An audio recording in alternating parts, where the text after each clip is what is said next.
જય શ્રી રામ. મારું નામ આશીષભાઈ શેઠ છે. વિશ્વ હિન્દુ પરિષદ રાજકોટ ઉત્તર જિલ્લા ધર્મ રક્ષા સંયોજક ધર્મપ્રસાદ. આજે વિશ્વ હિન્દુ પરિષદ ભારતભરમાં જેટલા જિલ્લાઓ છે તે તમામ જગ્યાએ કલેક્ટર સાહેબને આવેદન આપવાના છે. જે પશ્ચિમ બંગાળની આપણને જે ખ્યાલ છે તે મુજબ જે હિન્દુઓ ઉપર અત્યાચાર થાય છે, ખાસ કરીને મુર્શિદાબાદની ઘટના કે જ્યાં હિન્દુઓને ઘરમાં ઘૂસીને મુસલમાનો મારે છે અને હિન્દુઓને પલાયન કરવાની પશ્ચિમ બંગાળમાં પરિસ્થિતિ થઈ ગઈ છે.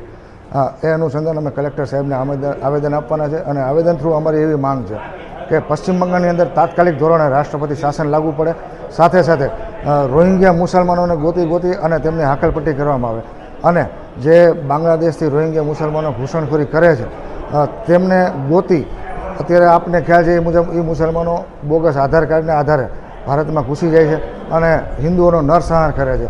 એ તાત્કાલિક ધોરણે રોકવામાં આવે, બાંગ્લાદેશની સરહદે તાબડતોબ વાડ કરવામાં આવે અને આ જે ઘટના બની છે એની જાંચ NIA દ્વારા કરવામાં આવે એવી અમારી માંગ છે.